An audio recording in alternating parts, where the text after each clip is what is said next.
ஆங்கிலேயர்கள் இங்கே வருவதற்கு முன்னால் இந்தியா என்கிற ஒரு நாடு இல்லை. அவர்கள் தங்கள் வணிகத்தின் வசதிக்காக பல்வேறு பகுதிகளை, அதாவது சமஸ்தானங்களை எல்லாம் ஒருங்கிணைத்து இந்தியா என்று அவர்கள்தான் பெயரிட்டார்கள். ஆகவே இந்தியா என்பது கிடையாது, அவர்கள் வருகைக்கு பின்னால் உருவான ஒன்று. அதைப்போல இந்திய தேசியம் என்பதும் ஒன்று கிடையாது. இந்திய தேசியம் என்பது எதை நாம் குறிக்கிறோம் என்று சொன்னால், விடுதலை போராட்டத்தின் காலத்தின் போது அரைகுறையான விடுதலை போராட்டத்தில் மக்கள் எல்லாம் தங்களை அந்த போராட்டத்தில் ஈடுபடுத்தி கொள்ள முற்பட்ட போது அங்கு உருவான ஒரு கருத்தியல் தான் இந்திய தேசியம் என்பது. ஆக இந்தியா என்றோ இந்திய தேசியம் என்றோ எதுவுமே கிடையாது. இந்திய துணைக்கண்டத்திலே பல்வேறு தேசிய இனங்கள் இருக்குது, மொழிவழி தேசிய இனங்கள் இருக்கின்றன. தமிழ் தேசியம், மலையாள தேசியம், தெலுங்கு தேசியம், கன்னட தேசியம், மராட்டிய தேசியம், வங்க தேசியம், இது போன்ற தேசிய இன மக்கள் வாழ்கிறார்கள். இதையெல்லாம் ஒருங்கிணைத்து இந்திய ஒன்றியமாக இருக்கிறது இந்திய துணைக்கண்டத்திலே. ஆக இந்தியர் என்று எவரும் கிடையாது, இந்தியா என்று ஒன்று கிடையாது, இந்திய தேசியம் என்பதும் கிடையாது. இந்த சூழ்நிலையிலே அப்போ போராட்ட காலத்தில் என்ன ஆனது என்று சொன்னால், தமிழ்நாட்டு மக்கள் எல்லாம் அன்றைக்கு தனித்தமிழ்நாடு கேட்டு போராடி இருந்தால் தனித்தமிழ்நாடு கிடைத்து இருக்கும். வெள்ளையின் காலத்திலே போராடி இருக்க வேண்டும். அந்த முயற்சிகள் ஏன் மழுங்கடிக்கப்பட்டது என்று இன்றைக்கு தெரியாமலே இருக்கிறது. தெலுங்கர்கள் தங்களுக்கான தனிநாடை 1920 கேட்டார்கள், தனி ஆந்திரம் வேண்டும் என்று. இத்தனைக்கும் தமிழ்நாட்டில் சென்னை மாகாணத்திலே தெலுங்கர்கள் கோலோச்சி இருந்தார்கள் எல்லா நிலைகளிலுமே. அவர்கள் 1953 தெலுங்கர்கள் பிரிந்து போகிறார், தனி ஆந்திரம் கேட்டு போகிறார்கள். 56 தான் மொழிவழி மாநிலம் பிரிகிறது. ஆனால் அதற்கு முன்பாக அவர் பிரிந்து போய்விட்டார்கள், 53 பிரிந்து போய்விட்டார்கள். ஆனால் 20 போராட்டம் தொடங்குகிறார். அவர்கள் எல்லாம் ஒரு கொடையின் கீழ், தெலுங்கர் என்ற ஒரு கொடையின் கீழ் அங்கே சாதியை பார்க்காமல், அரசியல் கட்சிகளை பார்க்காமல், வேறுபாடு இல்லாமல் ஆந்திர மகாசபை என்ற ஒரு சபையை கூட்டி அது ஒரு கொடையின் கீழ் நின்று போராடினார்கள். அதை போலவே கேரளா 3 நிலப்பகுதிகளாக இருந்தன. அதாவது கொச்சி, மலபார், திருவிதாங்கூர் என்று 3 சமஸ்தானங்களாக இருந்தது. இதை ஐக்கிய கேரளம் என்று அவர்கள் சொன்னார்கள். அவர்களும் மலையாள சமாஜம் என்ற ஒரு அமைப்பை உருவாக்கி அவர்களும் போராடினார்கள். ஆனால் தமிழர்கள் போராடவே இல்லை. அதுதான் தமிழ் தேசியத்திற்கான பின்னடைவாக நான் கருதுகிறேன். என்ன செய்தார்கள் தமிழர்கள் என்று சொன்னால், இவர்களெல்லாம் போராடுகிற போது இவர்கள் பேராய கட்சி, அதாவது காங்கிரசினுடைய அந்த தவறான கருத்தை உள்வாங்கி கொண்டு அவர்களோடு இணைந்து கொண்டார்கள். போராட்ட காலத்தில் இணைந்து கொண்டார்கள். நமக்கு தமிழ்நாடு கிடைத்து விடும் என்று தமிழ்நாட்டு விடுதலை போராட்டத்தை இந்திய போராட்டத்தோடு இணைத்து கொண்டார்கள்.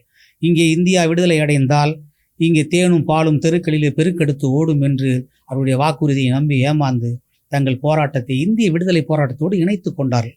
அதனால் தனித்தமிழ்நாடு கோரிக்கை அங்கே முன்வைக்கப்படவில்லை. இந்தியா விடுதலை பெற்ற பிறகாவது நமக்கு ஏதாவது வாய்ப்பு இருக்குமா என்று பார்த்தால் அதுவும் இல்லை. இந்தியா விடுதலை அடைந்த பிறகு தேசிய இன மக்களினுடைய உரிமைகள் பறிக்கப்பட்டன.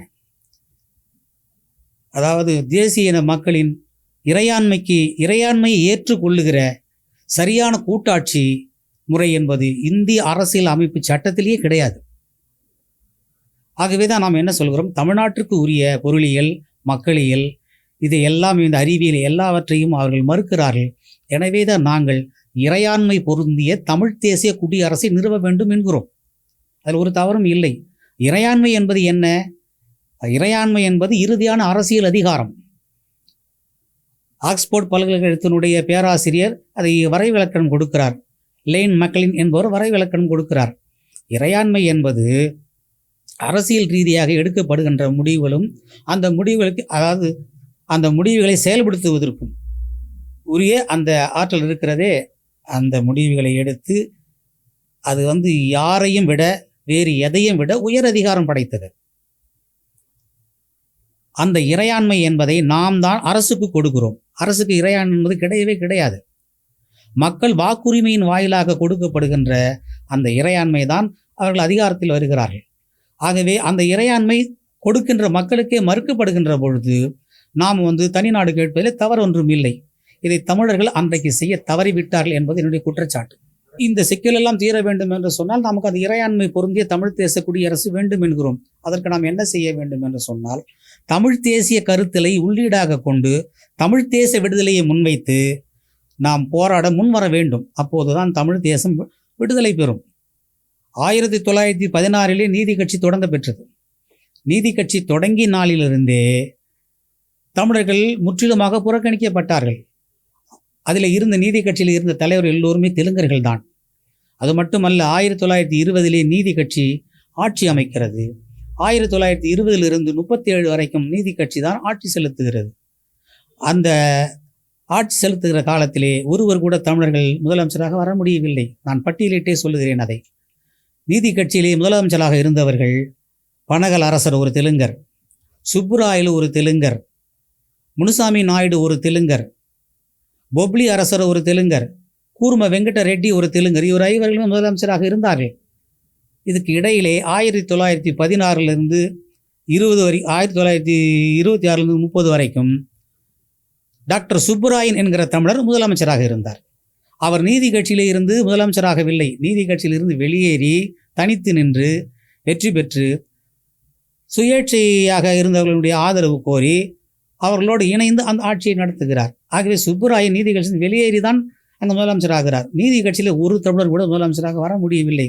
அது மட்டுமல்ல, 37 நீதி கட்சி வீழ்ச்சி அடைகிறது. அதற்கு பிறகு எழுந்திருக்கவே முடியவில்லை நீதி கட்சியால். 37 பேராய கட்சி, அதாவது காங்கிரஸ் வருகிறது.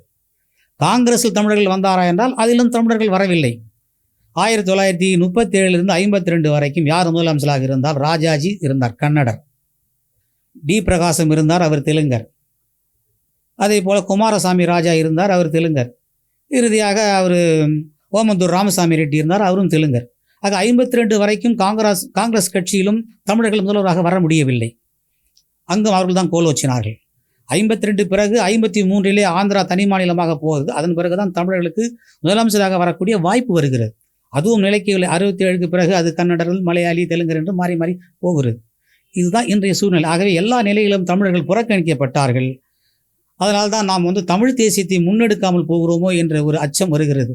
இன்றைக்கு தமிழ் தேசியம் பேசுகிற அமைப்புகள் நிறைய இருக்கின்றன.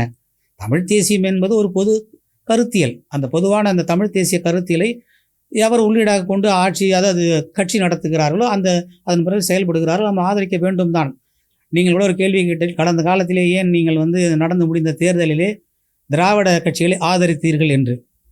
அது ஒரு சரியான கேள்வியாக கூட எனக்கு படுகிறது. ஏனென்று சொன்னால், கடந்த மார்ச் 24 2026 அன்று தமிழர் தேசிய முன்னணியினுடைய எங்களுடைய செயற்குழு, தலைமை செயற்குழு கூட்டம் தஞ்சையில் கூடியது. இந்த தேர்தல் நடைபெற இருக்கின்ற தேர்தலிலே நாம் யாரை ஆதரிப்பது, என்ன முடிவெடுக்கலாம் என்பது பற்றி அங்கு கருத்துக்கள் பதிவு செய்யப்பட்டன. பெரும்பாலும் நாம் யாரை ஆதரிக்க வேண்டும் என்று சொன்னார்கள் என்று சொன்னால், திராவிட முன்னேற்ற கழக கூட்டணி தான் ஆதரிக்க வேண்டும் என்று சொன்னார்கள். ஆகவே எங்களுடைய கட்சியினுடைய சட்ட திட்டங்களுக்கு உட்பட்டு நாங்கள் அதை பெரும்பான்மைக்கு மரியாதை கொடுத்து அதை நாங்கள் முன்னெடுத்தோம். அதன் அடிப்படையில் எங்கள் தீர்மானங்களை ஏற்றி நாங்கள் அனுப்பினோம். அது ஒரு பக்கம் இருந்தாலும் அது மட்டுமே காரணமாக கருதிவிட முடியாது. ஏனென்று சொன்னால், இன்னொரு காரணம் நாங்கள் திமுக கூட்டணியை ஆதரித்ததற்கு உண்டு. பிஜேபியால் வரக்கூடிய பேராபத்தை எங்கள் அமைப்பிலே சிலருக்கு புரியாமல் இருக்கிறது. வெளியிலிருந்து கேட்பது நியாயம், உள்ளுக்குள் இருப்பவர்களுக்கு தெரியாமல் இருப்பதற்காக நாங்கள் விளக்க வேண்டிய ஒரு கட்டாயமும் இருக்கிறது. இதை ஒரு வாய்ப்பாகவே நான் பயன்படுத்திக் கொள்கிறேன். அதாவது ஆங்கிலேயர் ஆட்சி காலத்திலே விடுதலை போராட்டம் நடந்து கொண்டிருந்த பொழுது எல்லோரும் தங்களை விடுதலை போராட்டத்தில் இணைத்து கொண்டு போராடுகிற பொழுது RSS மட்டும் அந்த போராட்டத்திலே முழுமையான பங்கேற்றுக் கொள்ளவில்லை. அவர்கள் அங்கொன்றும் இங்கொன்றுமாக அதில் ஈடுபட்டது போல காட்டி கொண்டார்களே ஒழிய முழுமையாக ஈடுபடவில்லை. அவர்கள் அப்போது என்ன செய்து கொண்டிருந்தார்கள் என்று சொன்னால், இங்கே உள்ள இஸ்லாமியரை வெளியேற்ற வேண்டும், சிறுபான்மை மதத்தினை அப்புறப்படுத்த வேண்டும் என்கிற முனைப்பு காட்டி அதிலே தான் தங்களை ஈடுபடுத்தி கொண்டிருந்தார்கள். இதை பற்றி வெள்ளையனிடம் பல முறை அவர்கள் எடுத்து கூறியும் அவர்கள் கேட்கவில்லை, செவிமடுக்கவில்லை என்பதனால் அந்த போராட்டம் வழங்கி போனது. அதற்கு ஒரு எடுத்துக்காட்டு சொல்லுகிறேன். அவர்கள் செயல்பட்டதற்கு. வாஞ்சிநாதன் ஆஸ் கலெக்டரை சுட்டுக் கொன்றார் என்பது நாம் எல்லோரும் அறிந்த ஒன்று, வரலாற்றை படித்திருக்கிறோம். அந்த மணியாச்சி தொடர்வண்டி நிலையத்திலே வாஞ்சிநாதன் ஆஸ் சப் கலெக்டரை சுட்டு கொன்றுவிட்டு தன்னைத்தானே சுட்டுக் கொண்டார். அவர் இறந்த பிறகு அவர் சட்டையிலே இருந்த கடிதத்தை எடுத்து படித்து பார்த்தபோது அதில் ஒரு உண்மை விளங்கியது. அவர் எதற்காக ஆஸ் கலெக்டரை சுட்டுக் கொன்றார் என்பதை அதில் குறித்திருந்தார். இந்திய சனாதனத்திற்கு எதிராக ஆஸ் கலெக்டர் நடந்து கொண்டதால் அவரை நான் சுட்டுக் கொன்றேன் என்று அதில் குறிப்பிட்டிருந்தார். அப்போது புதுவையில் இருந்த பாவேந்தர் அவர்கள் ஒரு செய்தியை வெளியிட்டார். ஒரு சனாதன வெறியனுக்கா என் கைத்துப்பாக்கி பயன்பட்டது என்று வருத்தத்தோடு சொல்லுகிறார். ஏனென்று சொன்னால், வாஞ்சிநாதன் வைத்திருந்த கைத்துப்பாக்கி பாவேந்தர் கொடுத்து அனுப்பியது. அதற்காக அவர் வருத்தப்பட்டு எழுதினார். ஆக இவர் அந்த நோக்கத்தோடு தான் செயல்பட்டார்கள். விடுதலை போராட்ட காலத்திலேயே இதைத்தான் அவர்கள் செய்து கொண்டிருந்தார்கள். அன்றைக்கு அது நிறைவேறவில்லை. அதை நிறைவேற்றும் வகையிலே இன்றைக்கு நீங்கள் பார்த்திருப்பீர்கள், அண்மையிலே அவர்கள் தேசிய மக்கள் குடியுரிமை திருத்த சட்டம் என்று ஒன்று கொண்டு வந்தார்கள். அது எதற்காக அன்றைக்கு செயல்படுத்த முடியவில்லை. ஆட்சியர்கள் 1925 தொடங்கினார்கள் ஆர்எஸ்எஸ். இப்போ 2025 அவர்கள் நூற்றாண்டுக்குள் ஆட்சியை பிடிக்க வேண்டும் என்று இலக்கு பிடித்து விட்டார்கள். அவருடைய எண்ணத்தை ஈடேற்ற வேண்டும் என்பது அடுத்தது. இப்போ அதற்கு வருகிறார்கள். ஆகவே அந்த தேசிய மக்கள் அந்த கொண்டு வந்த அந்த சட்டம் என்ன சொல்லுகிறது என்று சொன்னால், இங்கு இந்துக்களை தவிர யாரும் இருக்கக்கூடாது, இந்துக்களுக்கு தான் முன்னுரிமை கொடுக்க வேண்டும், குடியுரிமை கொடுக்கப்பட வேண்டும் என்று சொல்லுகிறார். இதை எதை அடியொற்றி அவர் சொல்கிறார் என்று சொன்னால், இஸ்ரேல் நாடாளுமன்றத்திலே ஒரு சட்டத்தை கொண்டு வருகிறார்கள். சட்டத்தை கொண்டு வந்து நிறைவேற்ற, அந்த சட்டத்தின் பேர் அலியாக் என்கிற சட்டத்தை கொண்டு வந்து நிறைவேற்றுகிறார்கள். அது என்ன சொல்லுகிறது சட்டம் என்று சொன்னால், உலகத்தில் எந்த நாட்டில் யூதர்கள் இருந்தாலும் அவர்கள் இஸ்ரேலில் வந்து குடியுரிமை பெற்றுக்கொள்ளலாம், தடை ஏதும் கிடையாது என்பது அந்த சட்டம். அதை அடியொற்றி அதை பின்பற்றி அப்படியே இப்போ இவர்கள் செயல்படுத்தி கொண்டு வருகிறார்கள். குடியுரிமை திருத்த சட்டம் என்ற பெயரிலே அண்மையிலே கூட மணிப்பூரில் ஒரு 10 நாட்களுக்கு முன்பாக ஒரு 250 பேர் ஒரு குடும்பத்தை, பல்வேறு குடும்பங்களை சார்ந்த யூத குடும்பத்தினர் அவர்கள் அப்போது இங்கே வந்திருக்கிறார்கள். இப்போது அந்த இஸ்ரேலினுடைய அந்த சட்டம் நாடாளுமன்றத்தில் இயற்றப்பட்ட அந்த சட்டத்திற்கு இணங்க நாம் சென்று விடுவோம் என்ற அடிப்படையிலே அவர்கள் 250 பேரும் மணிப்பூரில் இருந்து அங்கே இஸ்ரேலுக்கு போய் குடியுரிமை பெற்றுக்கொள்வதற்காக போகிறார்கள். நீங்கள் செய்தித்தாள் படித்திருக்கக்கூடும். ஆனால் அவர்கள் ஏற்றுக்கொள்கிறார்கள். எப்படி ஏற்றுக்கொள்கிறார்கள் சொன்னால், இந்த 250 பேரும் மணிப்பூரிலே மதமாற்றம் அடைந்திருக்கிறார்கள், கிறிஸ்தவர்களாக மாறியிருக்கிறார்கள். அவர்களை யூத மதத்திற்கு மாறச் சொல்லி பிறகு ஏற்றுக்கொள்ளுகிறார். அந்த மதத்திற்கு மாறினால்தான் ஏற்றுக்கொள்ள முடியும் என்கிற அந்த ஒரு அதில் நிபந்தனை இருக்கிறது. அந்த அடிப்படையில் போகிறார். இந்த பிஜேபி அரசு என்ன செய்கிறது என்றால், இதைத்தான் அண்மையில் அவர் அமித்ஷா கூட பேசுகிறார், நாங்கள் இதை செயல்வடிவப்படுத்தப் போகிறோம் என்று சொல்லுகிறார். ஆக இங்கு உள்ள இந்துக்களை அவர்கள் வைத்துக்கொண்டு மற்ற சிறுபான்மை மதத்தினர் வெளியேற்ற வேண்டும் என்பது நோக்கம். அப்படி ஆனால் நான் கேட்கிறேன், அரை நூற்றாண்டு காலமாக ஈழ மக்கள் இங்கு ஏதிரிகளாக, அகதிகளாக இருக்கிறார். ஈழத்திலே உள்ள அந்த தமிழர்கள் எல்லோரும் இந்துக்கள் தான். இந்துக்கள் என்ற அடிப்படையில் அவர்களையே நீங்கள் ஏற்றுக்கொள்ளவில்லை, ஏற்றுக்கொண்டிருக்க வேண்டும் அல்லவா? அப்போது உங்கள் அது தடை அல்ல. அவர்களுக்கு தடையாக இருப்பது அவர்கள் தமிழர்கள் என்பதுதான் தடையாக இருக்கிறது. ஏனென்று சொன்னால், ஆரியத்திற்கும் தமிழகத்திற்கும் 2000 ஆண்டு கால பண்பாட்டு போர் நடந்து கொண்டிருக்கிறது. இந்த அடிப்படையில் எல்லோருக்கும் தெரியும். ஆக அவர்கள் ஏற்றுக்கொள்ள மறுக்கிறார்கள். இப்படி இந்த பேராபத்து இப்படியே போய்கொண்டே இருந்தால் நாடு என்னவாகும் என்று மக்களுக்கு இன்னும் விளங்கவில்லை. நாங்கள் திமுக கூட்டணி ஆதரித்ததற்கு இது ஒரு காரணம். ஏன்னு சொன்னால், நேற்று வரை தமிழ்நாட்டில் 2 பெரிய கட்சிகள் என்று கருதப்பட்டது திராவிட முன்னேற்ற கழகம், இன்னொன்று அண்ணா திராவிட முன்னேற்ற கழகம். இன்றைக்கு புதிய கட்சி ஒன்று வலுப்பெற்று வந்திருக்கிறது. நேற்று வரை அது 2 தான் இருந்தது. அந்த 2இல் ஒன்று அண்ணா திராவிட முன்னேற்ற கழகம் பாஜகவோடு கைகோர்த்து கொண்டது. நாம் அதை ஆதரிக்க முடியாது. திராவிட முன்னேற்ற கழகம் வெளிப்படையாகவே பாஜகவை எதிர்க்கிறது, சமஸ்கிருதத்தை எதிர்க்கிறது. இன்றைக்கு கூட பதவியேற்பு விழாவில் நான் வருகிற பொழுது ஒருவர் சொன்னார் தொலைபேசி வாயிலாக, தமிழ்த்தாய் வாழ்த்து பதவியேற்பின் போது 3ஆவதாக பாடப்பட்டிருக்கிறது என்று சொன்னார். அது வருத்தமான செய்தி தான். ஆக சமஸ்கிருதத்துக்கு முன்னுரிமை கொடுக்கிறார்கள். இதையெல்லாம் கருத்தில் கொண்டுதான் நாம் திராவிட முன்னேற்ற கழக கூட்டணியை நாம் ஆதரித்தோம். ஆனால் திராவிட முன்னேற்ற கழகம் தமிழ் தேசத்திற்கு எதிரானது. அது எங்கள் பங்காளி சண்டை, நாங்கள் பிறகு பார்த்துக் கொள்கிறோம். முதல் பகையாளி அப்புறப்படுத்த வேண்டும். பாஜக வந்துவிடும், கால் ஊன்றிவிடும், அதை தடுக்க வேண்டும் என்று சொல்லுகிறார்கள். ஆனால் பாஜக வந்துவிட்டது என்பதை உண்மை இன்னும் உணராமல் இருக்கிறார்கள். இன்று நேற்றல்ல, சட்டமன்ற தேர்தலிலோ நாடாளுமன்ற தேர்தலிலோ அல்ல, நம்முடைய உள்ளாட்சி மன்ற தேர்தலிலே கலைஞர் அவர்கள் தான் கொண்டு வந்து உள்ளே விட்டார். பட்டி தொட்டிகள் எல்லாம் அந்த கட்சி பரவி போனது. ஆகவே அது கால் ஊன்றி விட்டது. வேரூன்ற விடாமல் தடுத்து வேரோடு பெயர் தெரிய வேண்டும் என்பதற்காகத்தான் நாங்கள் திராவிட முன்னேற்ற கழக கூட்டணியை ஆதரித்தோம். மற்றபடி விரும்பி எல்லாம் ஆதரிக்கவில்லை. இன்றைக்கு விளைவு வேறு மாதிரியாக இருக்கிறது, வேறு. ஆகவே அந்த அடிப்படையில் தான் நாங்கள் ஆதரித்தோம். இன்றைக்கு தமிழ் தேசியம் வீழ்ச்சி பெற்றிருக்கிறது என்றெல்லாம், வீழ்ச்சி அடைந்தது என்றெல்லாம் சொல்லுகிறார். வீழ்ச்சி அடையவில்லை. கருத்து பரவல் சரியாக போய் சேரவில்லை. நம்முடைய ஒரு தொன்மையான மரபினம், தமிழை தாய்மொழியாக கொண்டு தமிழ்நாட்டை தாயகமாக கொண்டிருக்கிற மரபு வழி தமிழர்கள் நாங்கள். அந்த அடிப்படையிலே போது இந்த தமிழகத்தையும் தமிழ் தேசியத்தையும் எப்படி நாம் பாதுகாக்க வேண்டும் என்கிற ஒரு கட்டாயம் தமிழர்களுக்கு முன் வைக்கப்பட்டிருக்கிறது. இன்றைக்கி நம்முடைய எப்படி சொல்லுவதுன்னு சொன்னால், நாம் தமிழர்கள் ஏராளமானவற்றை இழந்திருக்கிறார். 1-2 இந்தியத்தாலும் திராவிடத்தாலும் தமிழர்கள் இழந்தது ஏராளம். தமிழனின் கல்வி ஆரியத்தால் ஒழிக்கப்பட்டு விட்டது. தமிழனுடைய அறிவு புராணங்களால் மழுங்கடிக்கப்பட்டு இன்று வரைக்கும் தமிழன் வீட்டில் புரோகிதம் செய்வதற்கு பார்ப்பான் தான் வருகிறான். தமிழனுடைய அறிவு அந்த புராணங்களால் மழுங்கடிக்கப்பட்டிருக்கிறது. தமிழனுடைய செல்வம் புரோகிதத்தால் பிடுங்கப்பட்டு கொண்டிருக்கிறது. தமிழனுடைய ஒற்றுமை சாதிகளால் பிளவுபடுத்தப்பட்டு விட்டது. தமிழனுடைய அரசியல் வஞ்சகத்தால் கவரப்பட்டு விட்டது. இன்றைக்கு பார்த்தோம் இல்லையா என்ன நடந்திருக்கிறது இந்த அரசியலில்.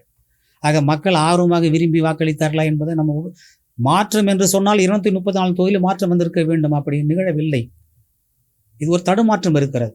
ஆகவே இந்த அரசியல் வஞ்சகத்தால் கவரப்பட்டு விட்டது. தமிழனுடைய பண்பாடு பகுத்தறிவின் பெயரால் பாழாக்கப்பட்டு விட்டது. பொங்கலை நாம் தமிழர் திருநாள் என்று கொண்டாடுகிறோம். ஆனால் என்ன நடக்கிறது? பழையன கழிதலும் புதியன புகுதலும் என் முன்னோர் வகுத்ததை பழையன கழிதல் என்ற பெயரிலே பொங்கல் திருநாளை, தமிழர் திருநாளை கழித்துவிட்டு அங்கே திராவிடர் திருநாள் என்று வைக்கிறார்கள். இந்த சேட்டையை திராவிடர் கழக தலைவர் திரு கி வீரமணி அவர்கள் தொடர்ந்து செய்து கொண்டிருக்கிறார். ஒரு தவறான அணுகுமுறை. அதை மாற்றிக்கொள்ள வேண்டும். தமிழர் திருநாள் தான் என்றைக்குமே அது திராவிடர் திருநாளாக ஆக முடியாது. எப்படி இந்திய தேசியம் என்று ஒன்று இல்லையோ அதுபோல திராவிடம் என்பது ஒன்று இல்லை. அது ஒரு கருத்தியல் தான். அதை உள்வாங்கிக் கொண்டு ஆக தமிழனுடைய மண் திராவிடத்தாலும் ஆரியத்தாலும் பறித்தெடுக்கப்பட்டிருக்கிறது.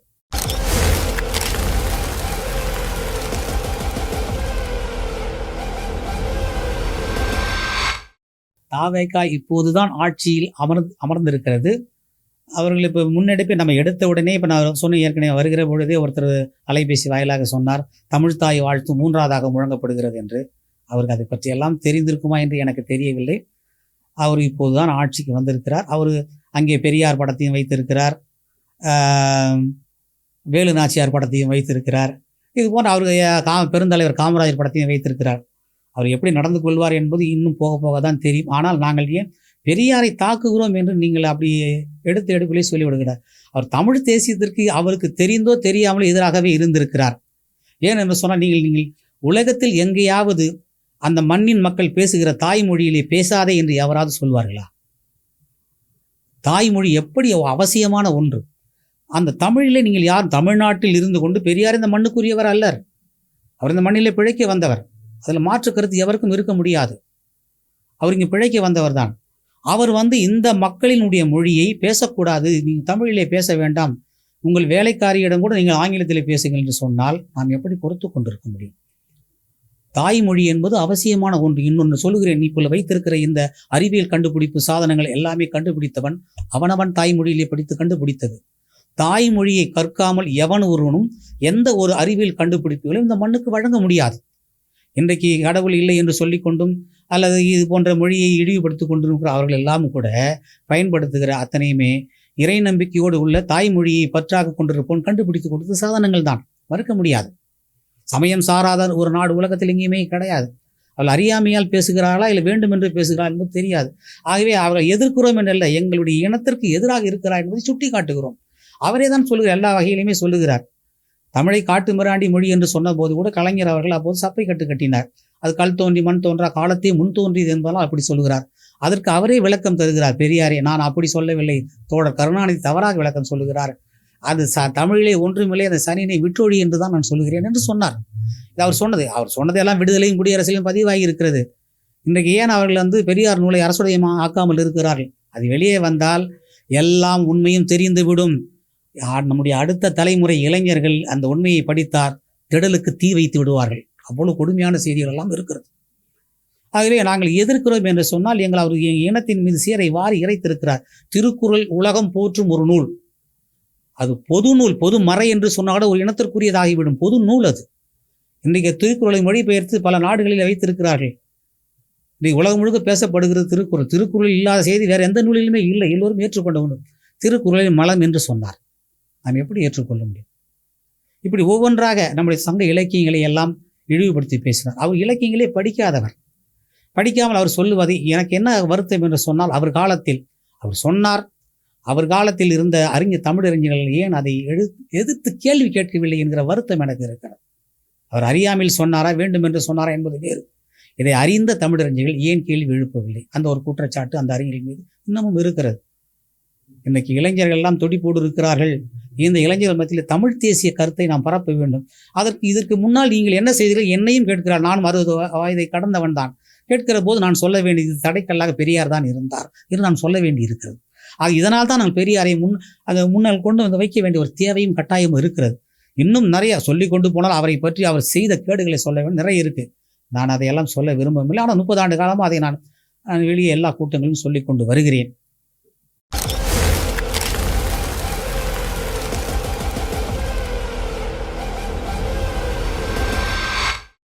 தமிழ் பற்று இருக்கிறது. என்னன்னா, இப்போ நம்ம எல்லாம் ஒரு வணிகமயமான உலகம் இது. எல்லோருக்கும் பிழைப்புன்னு ஒன்று இருக்கிறது, வயிறுன்று ஒன்று இருக்கிறது. இப்போ அடித்தட்டு மக்கள் எல்லாம் அவர்கள் தமிழ் தான் பேசுகிறார், பிற மொழி தெரியாது அவர்களுக்கு. தமிழ் தான் பேசுகிறார்கள், தமிழை எழுதுகிறார்கள், எல்லாம் போகிறார். ஆனால் அவர்களுக்கு இந்த ஆங்கில மோகம் எப்படி வருகிறது என்று சொன்னால், ஆங்கிலம் படித்த பிள்ளைகள் எல்லாம் வேலை வாய்ப்புக்குரியவர்களாக ஆகியிருக்கிறார். தமிழ் படித்தவர்களுக்கு வேலை வாய்ப்பே இல்லை. அப்போ நம் பிள்ளைகளையும் தமிழ் படிக்காமல் ஆங்கிலம் படிக்க வைத்தால் நம் பிள்ளைகளுக்கும் வேலை வாய்ப்பு எளிதாக கிடைக்கும்.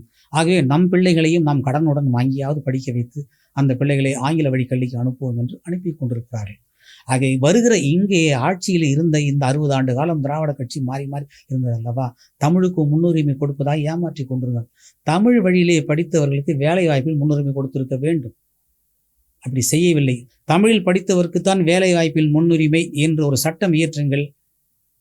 பிற மொழியினர் கூட தமிழ் படிக்க முன் வருவார்கள். ஏன்னா அவனுக்கு வேலை வாய்ப்பு தான் வேணும்.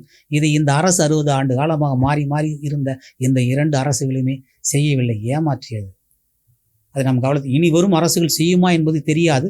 ஆனால் நீங்கள் கேட்ட கேள்வி என்னன்னா, தமிழில் ஏன் படிக்க முன் வரவில்லை என சீமானே இப்போது தமிழ் தேசியம் பேசுகிறார். தமிழ் தேசியத்திற்கு அவர் அத்தாரிட்டி அல்ல. தமிழ் தேசியம் என்பது ஒரு பொதுவான கருத்தியல். அதாவது அவருடைய கட்சி உள்ளீடாக கொண்டிருக்கிறது. இப்போ அவரே தன் பிள்ளைகளை ஆங்கில வழியில் படிக்க வைப்பதாக சொல்லுகிறார்கள். எனக்கு தெரியவில்லை அது உண்மையா பொய்யா என்று. படிக்க வைப்பதாக எல்லோரும் சொல்லுகிறார், அவர் மறுக்கவில்லை. அது ஒரு தவறான அணுகுமுறை. நம் பிள்ளைகளை அரசு பள்ளியில் படிக்க வைக்க வேண்டும், தமிழ் வழியிலே படிக்க வேண்டும். தமிழ் ஒரு தொன்மையான மொழி, நம்ம மரபு வழிபட்டவர்கள் இல்லைங்களா. இப்போ 4500 ஆண்டுகளுக்கு முன்னாலேயே அந்த எகிப்தில் வியக்கத்தகு பிரமிடுகளை எழுப்பினார்கள் எகிப்தியர்கள். அந்த எகிப்தியர்கள் பேசிய எகிப்திய மொழி இன்றைக்கு இல்லை. 2800 ஆண்டுகளுக்கு முன்னாலே ரோமாபுரி மன்னர்களால் கட்டி காக்கப்பட்ட லத்தீன் மொழி இன்றைக்கு யாருக்குமே தாய்மொழியாக இல்லை. 2300 ஆண்டுகளுக்கு முன்னாலே புத்தர் தம் அரிய கருத்துக்களை பரப்பினாரே, பாலி மொழி, அது அறவே அழிந்து போய்விட்டது. 2200 ஆண்டுகளுக்கு முன்னாலே இந்த உலகத்தையே வென்று என் காலடியில் வைப்பேன் என்று சூளுரைத்தான் அலெக்சாண்டர். அவன் பேசிய கிரேக்க மொழி திரிந்து விட்டது. 2000 ஆண்டுக்கு முன்னால் இயேசுநாதர் தம் கருத்துக்களை சொன்னாரே, அரபிக் ஹீப்ரு மொழியினுடைய கிளைமொழி, அது இன்றைக்கு வழக்கொழிந்து விட்டது. உலகத்திலே எங்கள் மொழிதான் மூத்த மொழி, எங்கள் மொழிக்கு இணையான மொழி எதுவுமே கிடையாது என்று பார்ப்பனர்கள் ஊர்தோறும் மார்த்தட்டி வந்தார்களே. அந்த சமஸ்கிருத மொழி 130 கோடி மக்கள் கொண்ட இந்த நாட்டிலே இருவர் கூட நேருக்கு நேர் பேசிக்கொள்ளாத மொழி ஒன்று இருக்கிறது என்று சொன்னால் அது சமஸ்கிருதம். அந்த சமஸ்கிருதம் இன்றைக்கு தொல்பொருள் காப்பகத்திலே காட்சி பொருளாக வைக்கப்பட்டிருக்கிறது. ஆனால் இப்படி பழம்பெரும் மொழிகளெல்லாம் வாழ்ந்த காலத்திலே தானும் வாழ்ந்து அந்த மொழிகளின் தோழமையாக இருந்து அந்த மொழிகளெல்லாம் மாண்டு போன பின்பும் இன்றும் உயிர்ப்போடு இளமையோடும் இலக்கண இலக்கிய வளங்களோடும் இருக்கிற ஒரு மொழி என்று சொன்னால் நாம் பேசுகிற தமிழ் மொழிதான். நாம் பெருமைக்குரியவர். அதை நாம் பெருமையோடு சொல்லிக்கொள்ளலாம். இந்த மொழியிலே படிக்க வேண்டாம் என்று சொல்ல போதும், அதிலே பேச வேண்டாம் என்று சொல்லுகிற போதும் நமக்கு வருத்தம் வருகிறது. ஆகவே இந்த தமிழ் படித்தவர்கள் தமிழ்நாட்டிலே தமிழில் படித்தவர்களுக்கு வேலை வாய்ப்பில் முன்னுரிமை என்கிற சட்டத்தை கொண்டு வர வேண்டும். தமிழ் படித்தவருக்கு மற்ற எல்லா சலுகையும், இந்த இலவசங்களை எல்லாம் அகற்ற வேண்டும். மக்களை சோம்பேறியாக்குகிற திட்டங்கள், இதனால் தான் பொருளாதாரம் நமக்கு பின்தங்கி போகிறது. நல்ல திட்டம் இலவசம் என்று எதை கொடுக்க வேண்டும் என்று சொன்னால் கல்வியையும் மருத்துவத்தையும் தான் கொடுக்க வேண்டும். இந்த அரசு இது இரண்டையுமே காசு பிடுங்குகிறது. மற்ற எல்லாவற்றையும் இலவசம் கொடுத்து விட்டு இதில் பிடுங்குகிறது. நம் கவனமாக இருக்க வேண்டும் இரண்டிலுமே.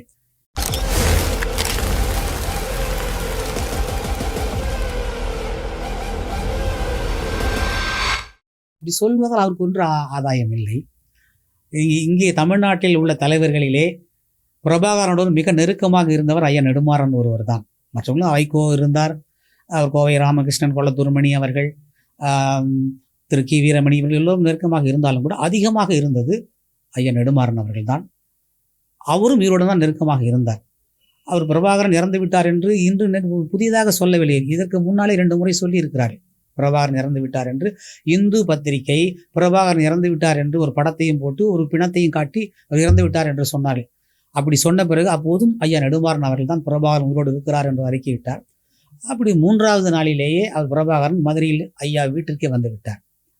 இந்த தவறான செய்தியை வெளியிட்ட இந்து பத்திரிகை அதை வருத்தமே தெரிவித்துக் கொள்ளவில்லை, அதை பற்றி கண்டுகொள்ளவே இல்லை. அது ஒரு பத்திரிகை தர்மமும் அல்ல, அது அப்படி செய்தது.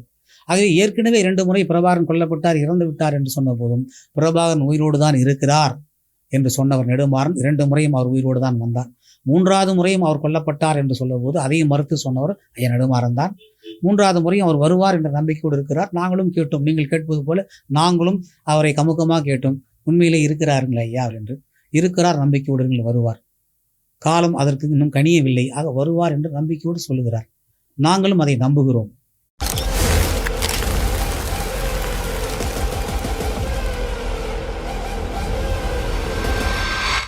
மீண்டும் வரும் என்று சொன்னால் இனி போராடி ஆயுதங்கள் ஏந்தி போராடி வெல்ல முடியாது. நமக்கான அந்த படை ஆற்றல் இல்லை இப்போதைக்கு. நாம் இந்த வாக்கெடுப்பின் மூலமாக உலகம் முழுக்க இருக்கிற தமிழர்களுடைய அந்த பொது வாக்கெடுப்பு நடத்தி ஈழத்தோடு நாங்கள் அந்த இலங்கையிலிருந்து ஈழம் தனி நாடாக ஆக வேண்டும் என்கிற அந்த வாக்கெடுப்பு நடத்தி தனி ஈழம் நாம் பெற வேண்டும். இன்றைக்கு கூட அண்மையிலே செய்தி, அந்த செம்மணியிலே புதைகுழியில் இருந்து மனித எலும்புக்கூடுகளை எல்லாம் எடுக்கிறார்கள். 280க்கும் மேற்பட்ட எலும்புக்கூடு, குழந்தைகளுடைய எலும்புக்கூடுகள் எல்லாமே. இந்த ஈழத்துக்காக இங்கே அண்மையில் உயிர் நீத்தான் முத்துக்குமார். தன் தேக்கு மர யாக்கையை தீக்கிரையாக்கிய தழலீகி முத்துக்குமார் இந்த மண்ணிலே உயிர் நீத்தான். வீரமங்கை செங்கொடி உயிர் நீத்தால். இதையெல்லாம் இன்றைய இளைஞர்கள் கருத்திலே கொள்ள வேண்டும். நம்மை நம்பிதான் ஈழ மக்கள் இருக்கிறார்கள், நம்பிக்கையோடு இருந்தார்கள். தமிழ்நாட்டு தமிழர்கள் நம்மை காப்பாற்றுவார்கள், தாய் தமிழர்கள் நமக்கு உடன் இருப்பார்கள் என்ற நம்பிக்கை அவர்கள் உள்ளத்திலே ஊடுருவி இருந்தது. ஆனால் நாம் கையறு நிலையிலே இருந்தோம் என்பதுதான் வருந்தத்தக்க செய்தி. அண்டையிலே தமிழ்நாடு, அதுதான் எம் தாய் வீடு. பண்டையிலே பூத்த தமிழ் பாலம்தான் எம் வீடு. கொண்டையிலே பூ கசங்க, கொடியிடையில் துணி கசங்க, தண்டையிலே ஒலி எழுந்த அக்கை தங்கைக்கு தீதென்றால் வந்திடவா மாட்டார்கள் எம்மை வாழ வைத்த அண்ணன்மார்கள். கொந்திடவா மாட்டார்கள் சிங்களவன் குலை உயிரை. எட்டி அழைத்திட்டால் 8 இலக்கம் பேர் ஒருவர், கை கொட்டி அழைத்திட்டால் கோடிக்கு குறையாது. அட்டி இல்லை தமிழ்நாட்டின் அண்ணன்மார் தம்பிமார், கெட்டி வைரங்கள் சிங்களவனை தட்டி கேட்பதற்கு கட்டாயம் வருவார்கள் என்று நம்பிக்கையோடு இருந்தார்கள். நாம் அந்த நம்பிக்கைக்குரியவர்களாக இல்லை என்பது வருந்தத்தக்கது. வெட்கி தலைகுனிகிறோம். கையறு நிலையிலே நாம் இருக்கிறோம். இந்த இளைஞர்கள் எல்லாம் திரையுலகில், அந்த திரையுலகத்திற்கு எப்படி சொல்வது என்று சொன்னால், தமிழ் தேசியத்தின் விடியலை திரை அரங்குகளின் இருட்டிலே போய் தேடிக்கொண்டிருக்கிறார். வருந்தத்தக்க. திரைப்படம் பார்க்க வேண்டியது ஒரு பொழுதுபோக்கு, அதையே நம்ம ஒரு வாழ்க்கையாக, அதில் உள்ள வாழ்க்கை பாடமாக ஏற்றுக்கொள்ளக்கூடாது. இந்த இளைஞர்கள் எல்லாம் அப்படி போவது பெரிய வருந்தத்தக்க ஒரு செய்தியாக இருக்கிறது. ஆகவே இவர்களெல்லாம் பிரபாகரனை ஒரு முன்மாதிரியாக எடுத்துக்கொண்டு இயங்க வேண்டும். தன் குடும்பம், வீட்டுக்கு ஒரு பிள்ளையை தாருங்கள் என்று சொன்னார் பிரபாகரன் அந்த ஈழ விடுதலை போராட்டத்திற்கு. ஆனால் தன் பங்கிற்கு 2 பிள்ளைகளை பலி கொடுத்தார். தமிழ்நாட்டு தலைவர்கள் அப்படி யாரும் இருக்கிறார்களா? எப்படியோ பேசிக்கொண்டிருக்கிறார். ஆனால் அந்த பிரபாகரனை, மேதகு பிரபாகரனை ஒரு முன்மாதிரியாக எடுத்துக்கொண்டு இளைஞர்கள் தமிழ் தேசிய களத்திற்கு களமாட முன்வர வேண்டும். தமிழ் தேசிய கருத்தலை உள்வாங்கி தமிழ் தேசிய விடுதலை முன்னெடுக்க வேண்டும். அப்போதுதான் இறையாண்மை பொருந்திய தமிழ் தேச குடியரசு இந்த மண்ணிலே அமையும். அது வரைக்கும் போராட்டம் நீளும்.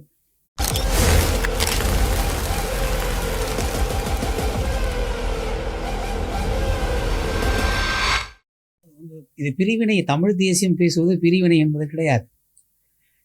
வெள்ளையன் ஏற்கனவே வெள்ளையன் இங்கு வருகிற போது பல சமஸ்தானங்களாக வணிக வசதிக்காக ஒன்றுபடுத்தினான். அவன் போகும்போது பிரித்து கொடுக்கவில்லை. அதாவது இல்லாத ஒன்றை பாகிஸ்தான் என்று உருவாக்கி கொடுத்து விட்டு போனான். சரி, அங்கே ஈழமும் இலங்கையும் தனித்தனி நாடாக இருந்தது. 2ஐயும் ஒன்று சேர்த்து வைத்து அவன் ஆட்சி நடத்தினான். போகிற போது 2ஐயும் பிரித்து கொடுக்காமல் போனால் அங்கே சிக்கல் வந்தது. இங்கே இந்தியா பாகிஸ்தான் என்று இல்லாத ஒன்றை உருவாக்கினான். அதனால் இங்கு சிக்கல் வந்தது. இங்கே நாம் பிரிவினைக்கு வரலாம். நாம் தனியாக தான் இருந்தோம். மூவேந்தர்கள் ஆட்சி நடத்தினார்கள் தமிழ் மண்ணை. 3 நிலப்பிரிவுகளில் இருந்தார்களே தவிர ஆனால் தமிழ்நாடாக தான் இருந்தது. அந்த தமிழ்நாட்டை தான் நாங்கள் கேட்கிறோம். ஆக இங்கே வேலைக்கு வருகிற கூலி தொழிலாளிகளை ஒருபோதும் தமிழ் தேசியம் என்பது மறுக்காது, அவர்கள் அரவணைத்துக் கொள்கிறது. இன்றைக்கு உலக பந்தில் எல்லா நாடுகளிலுமே தமிழர்கள் இருக்கிறார்கள்.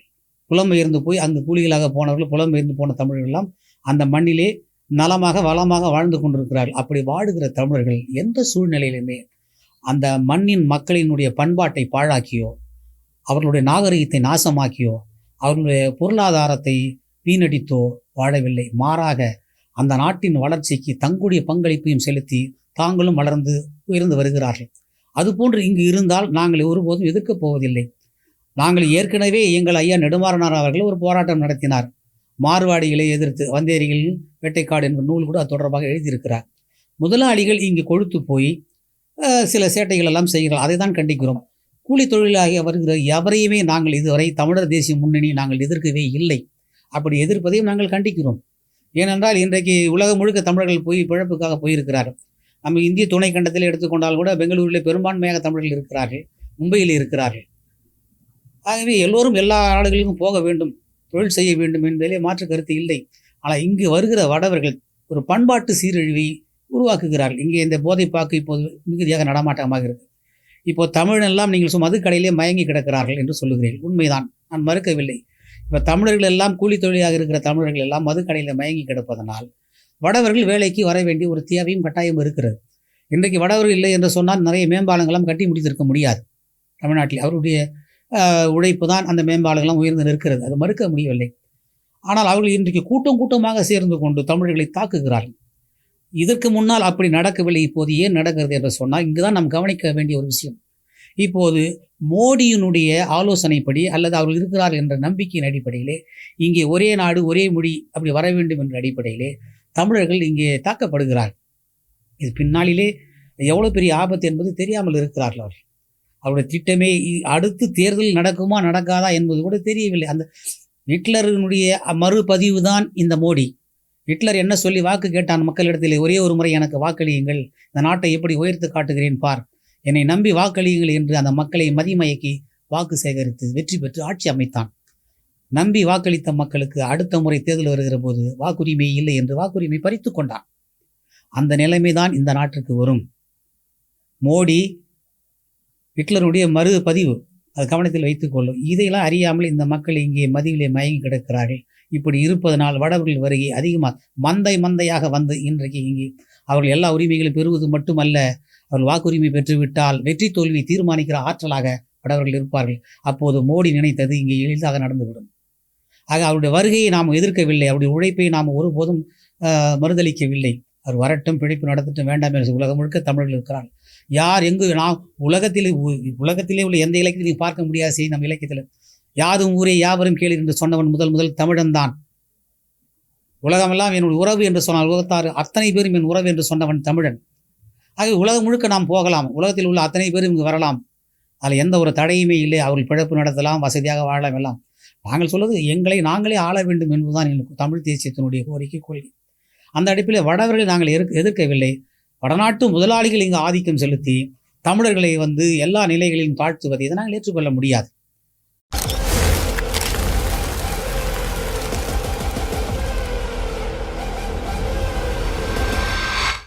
ஆயிரத்தி 1958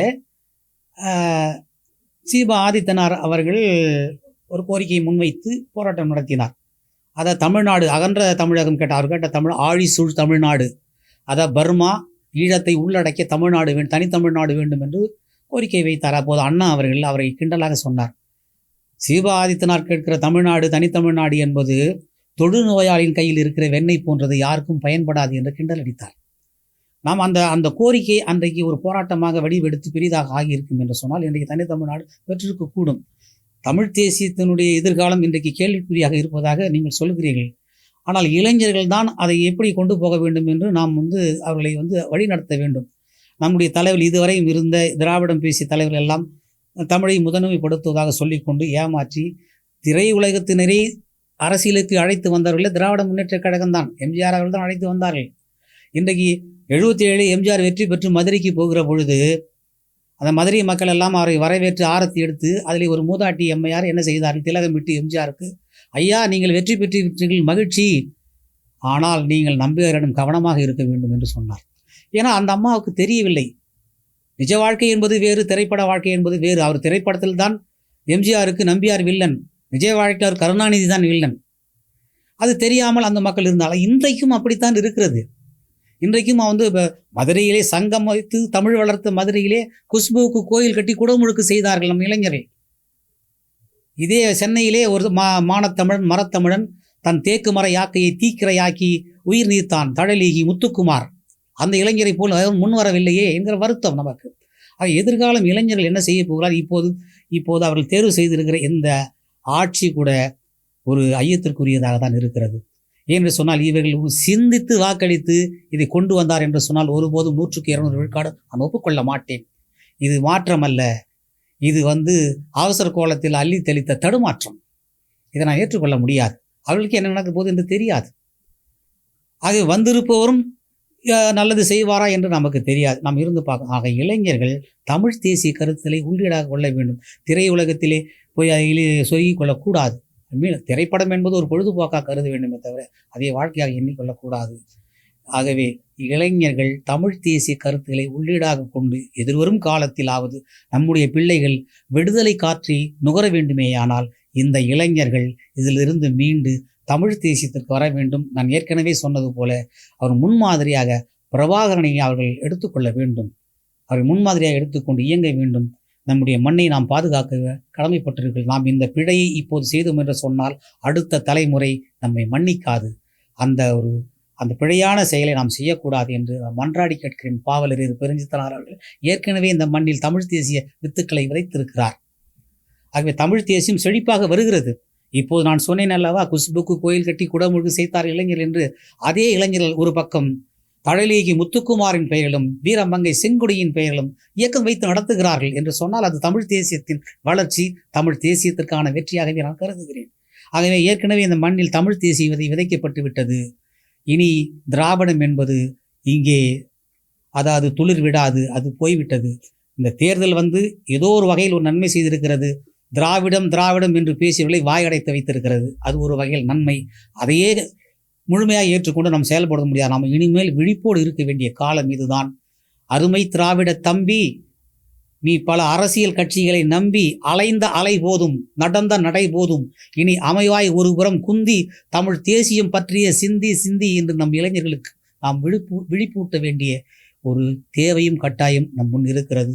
நாம் மெத்தனமாக இருந்து விடக்கூடாது. ஆகவே தமிழ் தேசத்தை படைக்க வேண்டும் என்று சொன்னால் இளைஞர்களை நாம் அணியப்படுத்த வேண்டும். இளைஞர்கள் அப்படி போய்விட்டார்களே என்று நாம் ஒதுங்கிவிடக்கூடாது.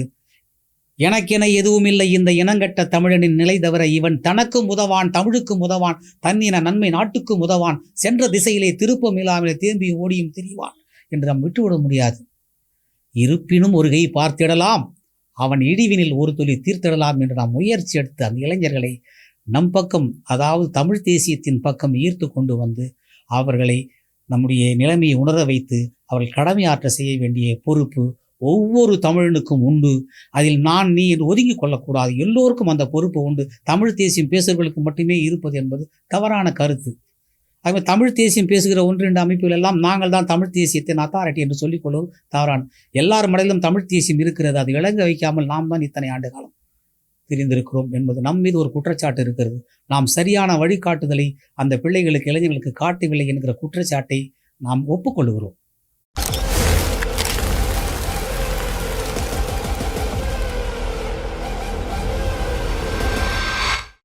தமிழ் தேசியத்தை இப்போதைக்கு நான் தவறாக சொல்லவில்லை தோழர் சீமானை. அவர் இப்போ தமிழ் தேசியக்கு தான் என்கிற மாதிரி பேசி கொண்டிருக்கிறார். இல்லை, தமிழ் தேசியம் என்பது பொதுவான கருத்தியல். அந்த கருத்தியலை அவர் சார்ந்திருக்கிற கட்சி ஏற்றுக்கொண்டிருக்கிறது. அதுபோல பல கட்சிகள். ஐயா மணியரசன் தமிழ் தேசியம் தான் பேசுகிறார். சீமானுக்கு முன்னாளிலிருந்தே பேசி கொண்டிருக்கிறார். அவருக்கு முன்பிருந்தே ஐயா நெடுமாறனார் பேசி கொண்டிருக்கிறார். 1988 தமிழர் தேசிய இயக்கம் என்று ஒரு இயக்கத்தை நிறுவினார். அது பின்னாளில் ஜெயலலிதா ஆட்சி காலத்தில் தடை செய்யப்பட்டது. தமிழ் தேசியம் பேரூறு கொள்கிறது என்று துக்ளக்கில் எழுதிய போதுதான் எங்கள் இயக்கம் தடை செய்யப்பட்டது. ஆகவே தமிழ் தேசியத்தை அப்போதே முன்னெடுத்தார் ஐயா நெடுமாறன். 88 முன்னெடுத்தார். தமிழ் தேசிய இயக்கத்தின் பேரே தமிழர் தேசிய இயக்கம் என்று நாங்கள் தான் பெயர் வைத்தோம். அதனுடைய நீட்சியாக தான் இப்போ தமிழர் தேசிய முன்னணி இயங்கி கொண்டிருக்கிறது. ஆகவே அதுக்கு முன்னாலேயே இப்போ எங்கள் ஐயா நெடுமாறனுக்கு முன்பாகவே இயக்கமே கட்டாமல் ஒரு தனி மாந்தனாகவே ஐயா பாவலர் பெருஞ்சித்தனார் தமிழ் தேசிய கருத்துக்களை தன்னுடைய தென்மொழி வாயிலாக வெளியிட்டு கொண்டிருந்தார். ஆக தமிழ் தேசியம் அன்றிலிருந்து இந்த வரைக்கும் இருக்கிறது. இப்போது யாரை நம்புவது என்று கேட்கிறீர்கள். இப்போ எல்லோரும் தமிழ் தேசியம் பேசி வருகிறார்கள். மகிழ்ச்சி, அது மகிழ்ச்சியான ஒரு செய்தி நாம் கேட்டுக்கொண்டு. யாரை நம்புவது என்று சொன்னால் சீமான் பேசுகிறார், தமிழ் தேசியம் பேசுகிறார், அவர் பின்னால் போவதா? அவர் பின்னால் கடந்த தேர்தல் வரை 8 விழுக்காட்டு மக்கள் வாக்களித்தார்கள். இப்போது 4ஆக உறைந்திருக்கு. என்ன காரணம்? வேல்முருகன் திராவிட முன்னேற்ற கழக கூட்டணியில் இருக்கிற போது ஒரு மாதிரி பேசினார், இப்போது ஒரு வேறு மாதிரி பேசுகிறார். ஏன் இந்த அமைச்சர்களுடைய பட்டியலை வெளியிடுவேன்? 5 ஆண்டு காலம் என்ன செய்து கொண்டிருந்தது? ஆராய்ச்சி செய்து கொண்டிருந்திருக்கலாம். ஏன் அப்போது வெளியிடவில்லை? நான் கலைஞரிடத்திலே சொன்னேன், தமிழில் வழிபட வேண்டும், அது அர்ச்சனை செய்யப்பட வேண்டும் என்று சொன்னேன். உடனே ஒப்புக்கொண்டார் என்று சொன்னேன். இதை ஏற்கனவே செய்தவர் ஐயா நெடுமாறன் தான். இங்கே வடக்கே திருத்தணியில் இருந்து தெற்கே ராமநாதபுரம் வரை உள்ள அனைத்து இந்து கோயில்களிலுமே, வழிபடுகின்ற கோயில்களில் அனைத்திலுமே ஒரு கருத்து கணிப்பு நடத்தினார். அதாவது தமிழில் அர்ச்சனை செய்ய வேண்டுமா அல்லது சமஸ்கிருதத்தில் செய்ய வேண்டுமா என்கிற ஒரு கருத்து கணிப்பு நடத்தினார். வாக்கெடுப்பு மாதிரி நடத்தினார். அதில் 93.7 விழுக்காட்டு மக்கள் தமிழில்தான் அர்ச்சனை செய்ய வேண்டும் என்று வாக்களித்திருக்கிறார். இதை அவர் பேசவில்லை. தான் சொல்லிதான் கலைஞர் சரி என்று ஒப்புக்கொண்டார். தமிழிலும் என்று இருந்தது முதலில், தமிழிலும் அர்ச்சனை செய்யப்படும் என்று. அதனுடைய வாணியம்பாடி அப்துல் காதர் பேராசிரியர் தான் சொன்னார், தமிழ்நாட்டு திருக்கோயில்களிலே தமிழிலும் அர்ச்சனை செய்யப்படும் என்பது எப்படி இருக்கிறது என்று சொன்னால், மனைவியிடம் கணவனும் போகலாம் என்பது போல இருக்கிறது, அது ஏற்றுக்கொள்ள முடியாது என்று சொன்னார். நாம் என்ன சொல்லுகிறோம்? தமிழிலும் என்று சொல்லவும் கூடாது, தமிழில் என்றும் சொல்லக்கூடாது. தமிழிலும் தமிழில் என்பதற்கு வேறுபாடு இல்லை, ரெண்டும் ஒன்றுதான், ஒரே பொருளை குறித்து வருகிற சொல்தான். நாம் என்ன சொல்லுகிறோம்? அர்ச்சனை என்று வழிபாடு என்று கேட்டாலே தமிழில் தான் கொடுக்க வேண்டும். சமஸ்கிருதம் வேண்டும் என்று சொன்னால் சமஸ்கிருத அந்த சீட்டை கேட்டு வாங்குங்கள். நீங்கள் அதை எழுதியெல்லாம் போட முடியாது. சமஸ்கிருதம் வேணும் என்று கேட்டு வாங்குங்கள். அதை தான் சொல்லுகிறோம். இதை வேல்முருகன் அங்கே சொல்லி வெளியே சொல்கிறார், நான் தான் சொன்னேன் என்று சொன்னார். இதையெல்லாம் ஒரு பிறகும் 5 ஆண்டு காலம் அந்த கட்சியிலே இருந்து ஆதரவு அளித்து விட்டு எல்லாம் பேசிவிட்டு இப்போது வெளியில் வந்து தனக்கு கேட்ட கூடுதலான இடங்கள் தரவில்லை என்பதனால் இப்போது நான் அவருடைய குற்றச்சாட்டுகிறார். அந்த ஊழல், இந்த ஊழல் எல்லாம் தான் வெளிப்படுத்துவேன் என்கிறார். இதுவே ஒரு தவறான அணுகுமுறை. இது ஒரு ஜனநாயகம் அல்ல அப்படி பேசுவது. நல்லதோ கெட்டோ அவரோட சேர்ந்து இப்போது காங்கிரஸ் முதல் கொண்டு அத்தனை கட்சிகளும் திமுக முதுகிலே குத்தி இருக்கிறது. திமுக நல்ல கட்சி என்று நான் வாதாடவில்லை. நல்லதோ கெட்டோ இணைந்து செயல்பட்டீர்கள். இன்ப துன்பங்களில் பங்கேற்க வேண்டும். துன்பம் ஒரு விட்டு எல்லாம் ஓடிவிட்டார்கள். இது அரசியல் நிலவரம். அப்போ யார் இது போன்றவர்களை எப்படி நாம் நம்ப முடியும்? சீமானை நாம் எப்படி நம்ப முடியும்? நேற்று வரை பெரியாரை தூக்கி பிடித்தவர் அவர்தான். பெரியார் இல்லை என்றால் நாம் இல்லை, நாம் அம்மனமாக திரிந்து கொண்டிருப்போம் என்று. அவர் தமிழ் பண்பாடு தெரியாமல், தமிழ்நாட்டினுடைய மக்களுடைய முன்றைய நிலையெல்லாம் தெரியாமல் பேசினார். எந்த இடத்தில் இருக்கிறோமோ அந்த இடத்தை தூக்கி பிடித்து பேச வேண்டும், தேவையில்லாத பொத்தென்று கீழே போட்டு விடுவது. அப்படி அல்ல.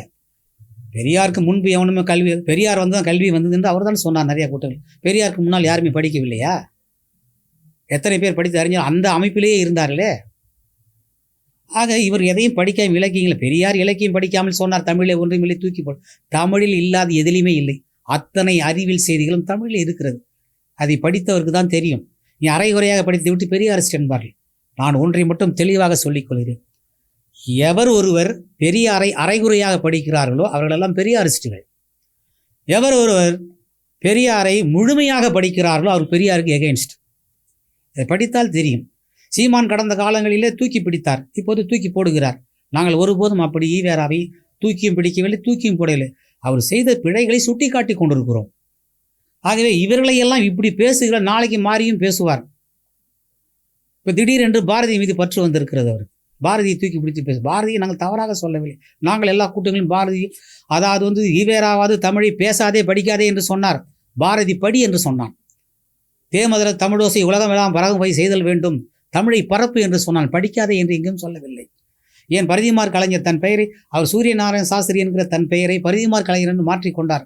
தமிழை செம்மொழியில் ஆக்க வேண்டும் என்று முதல் கோரிக்கை வைத்தவர் அந்த பார்ப்பனர் பரிதிமார் கலைஞர் தான், அவர் தான். ஆகவே அவர்களை நாம் பாராட்டுகிறோம், போற்றுகிறோம். நாங்கள் யாரையும் தூக்கி எறியவில்லை. இந்த மண்ணுக்கும் மக்களுக்கும் பாடாற்றிய தொண்டாற்றிய மக்களை நாங்கள் போற்றி மகிழ்கிறோம். திடீரென்று தூக்கி பிடித்தோ அல்லது பொத்து என்று தூக்கி போடவோ இல்லை. ஆக இவர்களை எல்லாம் புதுசாக தமிழ் தேசியம் பேசி, நாங்கள் 88 ஐயா நெடுமாறன் பேசுகிறார், அதற்கு முன்னே மறைந்த ஐயா பாவலர் பேசினார், இப்போது ஐயா மணியரசன் அவர்கள் பேசி கொண்டிருக்கிறார். இப்போ புதிதாக எல்லாரும் வந்திருக்கிறார்கள். இவர்களெல்லாம் பேசும் தேர்தல் நேரத்தின் போது எங்கே போகிறார்கள்? எல்லாம் மறைந்து போகிறார்கள். இப்போ சீமான் தொடக்கத்தில் என்ன சொன்னார்? பிற மொழியினை நாங்கள் உறுப்பினராக கூட சேர்க்க மாட்டோம், பொறுப்பிலே வைக்க மாட்டோம் என்று சொன்னோம். இப்போ உறுப்பினர் இல்லை, பொறுப்பினராகவே இருக்கிறார். கேட்டால் நாங்கள் ஆட்சியில் பங்கு கொடுக்க மாட்டோம், நாங்கள் தலைமையை நாங்கள் தான் பிடித்துக்கொள்வோம். இதைத்தான் திமுக செய்து கொண்டிருக்கிறது, அண்ணா திராவிட முன்னேற்ற கழகம் செய்து கொண்டிருக்கிறது. நீங்கள் என்ன புதிதாக சொல்கிறீர்கள்? ஆகவே இப்படி பேசுகிறீர்கள், நாங்கள் எப்படி நம்புவது? அதற்காக நீங்கள் ஐயா நெடுமாறன் நம்புங்கள், ஐயா மணியரசன் நம்புங்கள் என்று நான் சொல்ல வரவில்லை. தமிழ் தேசியத்தை எப்போது நீங்கள் நம்ப முடியும்? ஒட்டுமொத்தமாக இருக்கிற இளைஞர்களையும் அது தமிழ் மக்களையும் இந்த தமிழ் தேசிய கருத்துக்களை அவர்களுக்கு பாய்ச்ச வேண்டும். பாய்ச்சி அவர்கள் முழுமையான மக்கள் எழுச்சி தன்னெழுச்சியாக வர வேண்டும். நாங்கள் அழைத்து கூப்பிட்டு வரக்கூடாது. இந்த தமிழ் தேசிய எழுச்சி என்பது இளைஞர்கள் மத்தியிலே தன்னெழுச்சியாக வர வேண்டும். இப்போது ஜல்லிக்கட்டுக்கு எப்படி திரண்டார்கள் மக்கள்? எவரேனும் அழைத்தார்களா? அழைப்பு விடுத்தார்களா? இல்லையே. அதுதான் தன்னெழுச்சி. இந்த தன்னெழுச்சி தான் தமிழ் தேசத்தை மீட்கும். அதுதான் உண்மையான தமிழ் தேசியமாக இருக்கும். ஆகவே இந்த தன்னெழுச்சி என்றைக்கு வருகிறதோ அன்றைக்கு தமிழ் தேசம் நாம் படைப்போம். உண்மையான தமிழ் தேசியை நாம் படைப்போம். இதற்கிடையிலே வருகின்ற தமிழ் தேசியத்திற்கான தடைகளை எல்லாம் உடைப்போம் என்று சொல்லி என்னுடைய உரையை நிறைவு செய்கிறேன்.